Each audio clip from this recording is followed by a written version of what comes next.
So this was released about a week ago in China. It is the Xiaomi Mi Notebook Pro. So it's 15.6 inches with a 1080p screen on it. It's their largest laptop now, and I was personally waiting for some time for them to release something larger than their 13.3 inch model that I've also reviewed and the 12.5 inch one. They're both very decent laptops, but they're not perfect. The 13.3 inch version does get very hot to the touch, up to about 50 degrees Celsius when you push it really hard. Now, they say there's improved cooling in this newer model. Comes in this dark grey color, which really does look quite cool. And it does have Type-C ports on there, 2 of them, but no Thunderbolt 3. Also 2 USB 3 ports, backlit keyboard, SD card reader, wireless AC, 60 watt-hour battery, and it's powered by the i5 8250. This is the latest 8th generation chips, or the i7 8550. So quad cores, we've gone from dual core to quad. It should be a lot more powerful than the likes of the 13-inch model. So let's get this one here unboxed, check it out in greater detail. So there are 3 things to be aware of when you buy this model, and that is the fact that it's going to come with Windows 10 in Chinese. There's a couple of ways around that. You can either back up the drivers, do a clean install, or you can upgrade from Windows 10 Home that it probably will come with to Windows 10 Pro. So even though they have used the original box, you can see it is well packaged up. So it's double boxed in there, there's padding either side. You can see the retail packaging has a very Apple look to it, just like the MacBooks. Okay, so it's packaged up quite well there. There's padding on the top of this too, so... Okay, so it feels actually quite heavy. It is a lot heavier than the previous models, well, the smaller models, of course, 13 inches. This weighs around 2 kilos. I will measure that in just a minute, but we'll have a look and see what else we get in the box here. So we have this leaflet here, which is just probably the warranty and guarantee card, things like that. That'll all be in Chinese, which it is. And that's just a quick start guide there too. Again, it's all in Chinese. There is a Type-C to Type-C cable. And then the charger, which is 65 watts with a maximum output of 20 volts, 3.2 amps. And it is that 2-prong style. And it is 1.979 kilos, so almost 2 kilos there. And approximately 15.8 millimeters thick. That is without the rubber feet, with those feet there. And that comes up then to almost 19 millimeters. So it has definitely been opened, sadly, but I am really loving this darker grey. So that space grey color looks really good. Awesome, really. I wish more manufacturers would start releasing tech with this color and not just the standard silver or that champagne gold we see a lot of out of China. So testing the lid there, that is very firm. There's hardly any flex in that. Feels good. So on the left hand side, you'll find a full-size HDMI out, 2 USB 3 ports, 3.5mm headphone jack that does support microphones. Then on the right side, status LED, 2 Type-C ports. These are USB 3.1 spec, SD card slot. Sadly, they did not make one of these Type-C ports Thunderbolt 3. I feel that's a bit of an error.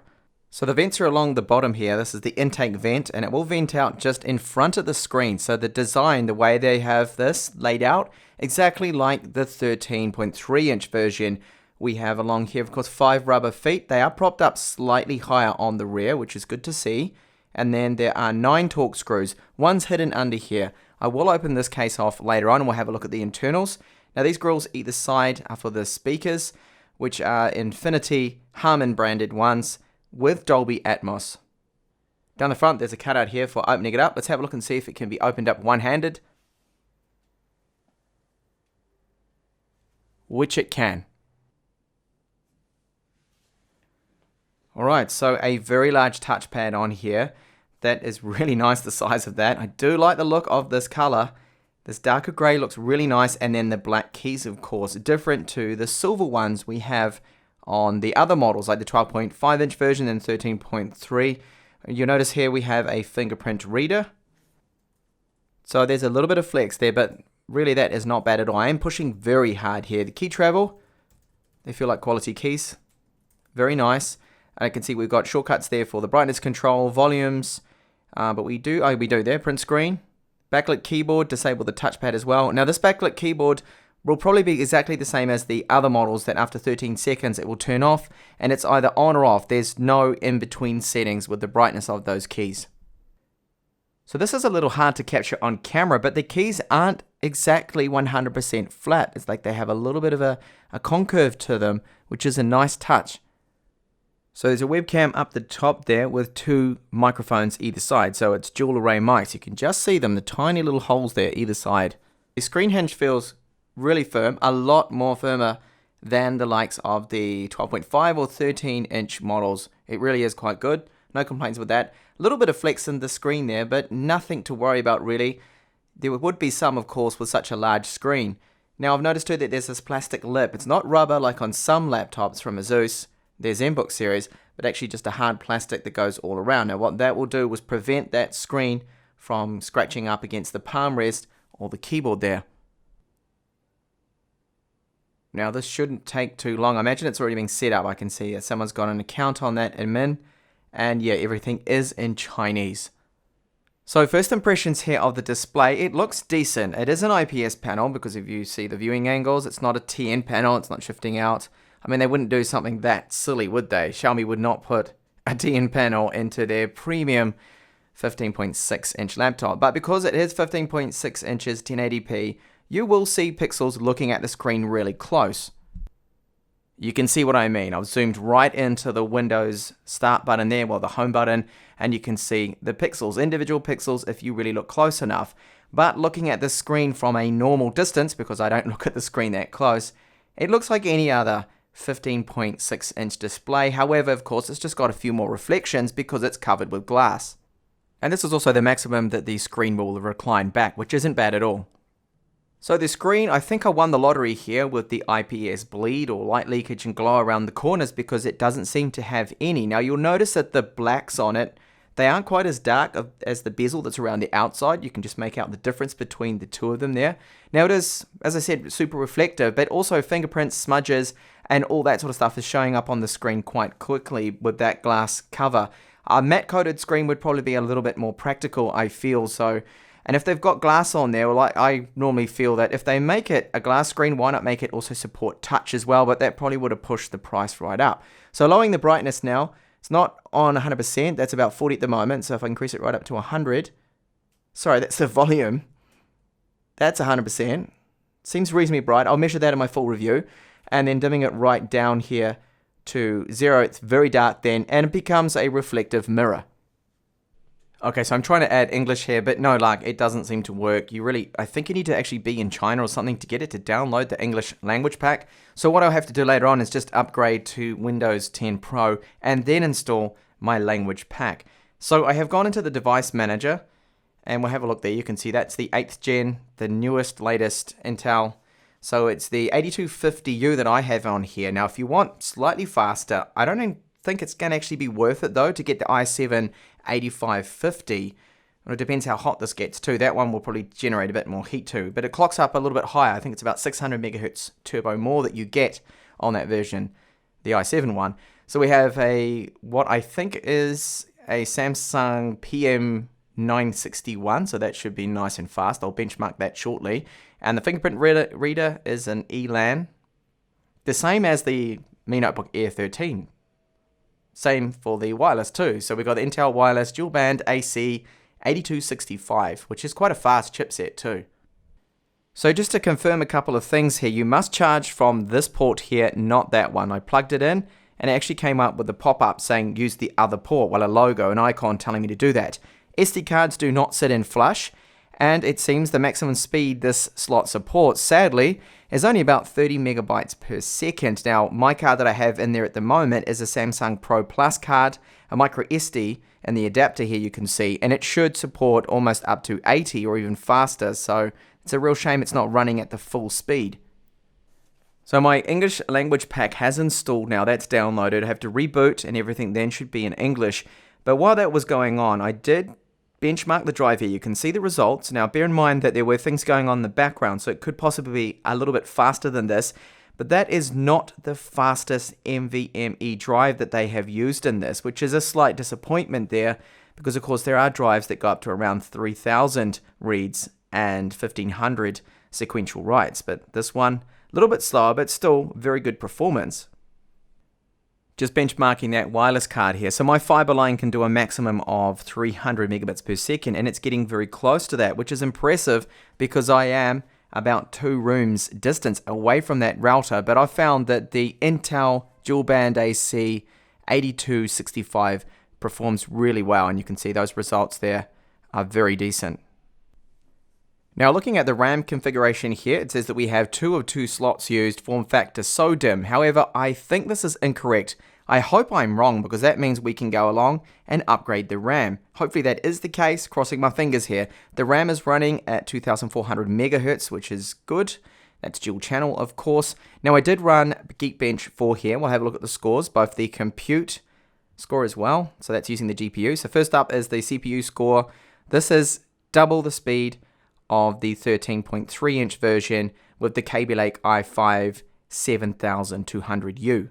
So this model of course has 2 more cores, 8 threads, and the 13-inch model only has 2 cores, 4 threads. So that's why we got a massive increase there on the multi-core score. So that should be beneficial, especially when coding things like 4K video and all that. And the single core score is up around about 600 points there or so over that other model, the 13-inch model. Now the compute score, so this is the OpenCL score, comes out to be about 3,000 points higher, due to the fact probably that CPU is just helping out a little bit, being a bit faster there. So not much of a difference there between the 2 models on the MX150. So the speakers, we have a downwards firing. Now the location of them on the bottom, I'm not a big fan of, because you can block them if you do end up using it on your lap. So they are Infinity branded ones. They're Harman Infinity with Dolby Atmos software. That's basically just like an equalizer that tweaks to get the best performance out of them. So let's have a listen to how they sound.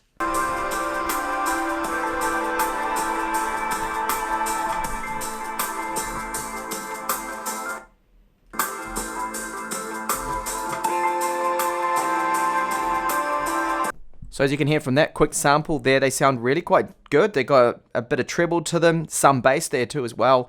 They do sound quite rich overall. I'm quite happy with the sound of these speakers. They do sound so much better than the previous models as well. They've improved things a little bit. I do believe they put out about an extra half a watt more, the power output from those 2 speakers.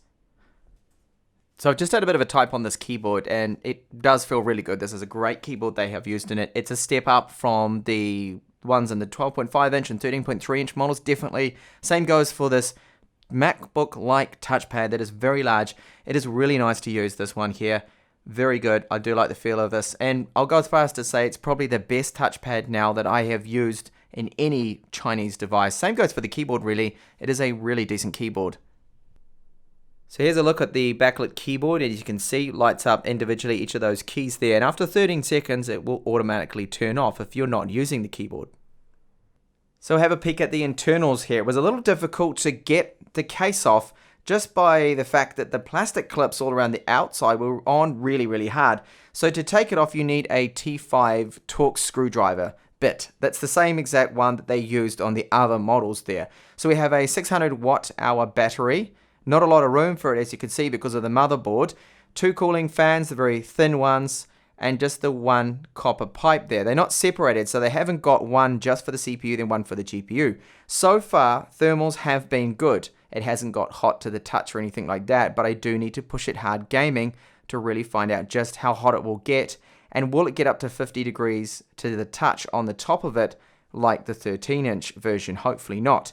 So there is space here for a future 4G LTE version, which will probably be an exclusive kind of like Chinese model, the ultimate model, something like that. It'll come out later on. So it is a Samsung PM961 NVMe SSD. So it's interesting to see that when I benchmarked it, that it's not running at the full speed of the potential that this drive has. So is this only PCIe times 2? That's the question there. Or is it set up as times 4, which hopefully it should be. Otherwise, that is really stupid if they have done that. So here we have a SATA 3 SSD bay, 22 by 80. I put my drive in there. I'm going to put it in there.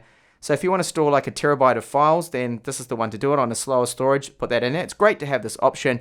Overall, the build quality is excellent in here. No complaints whatsoever. It looks very decent. Oh, and just to add those decent sounding speakers, they do have the Infinity branding on them as well. Now I did take a peek at the RAM. It's located under this copper heat shielding, the sink and everything, copper heat sink.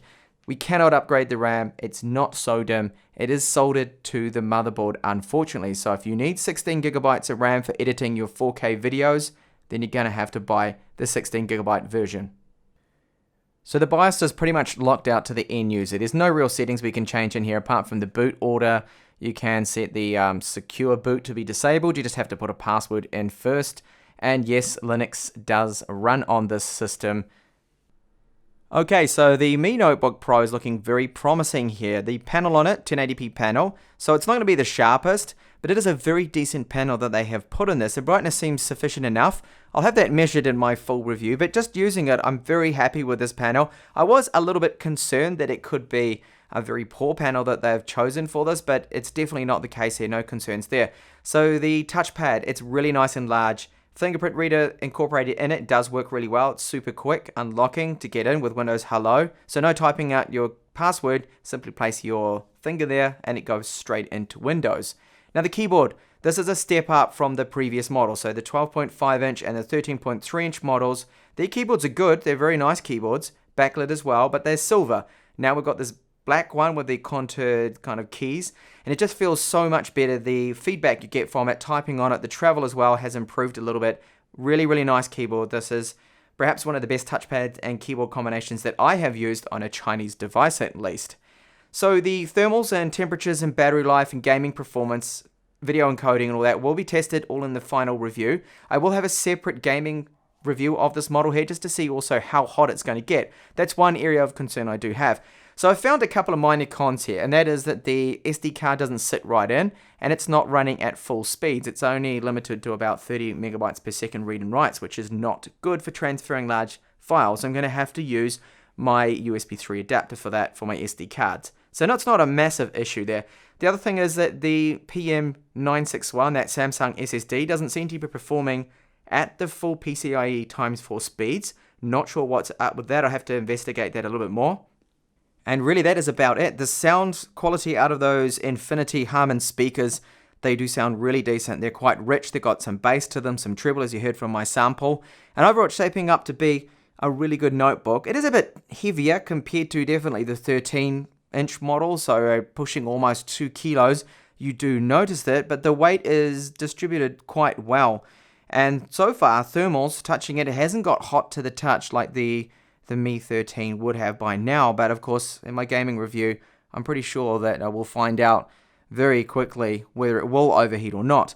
So I hope to see you back with my further up and coming videos of this particular model here, and thank you so much for watching this. If you do have any questions, please let me know down in the comments there. Bye for now.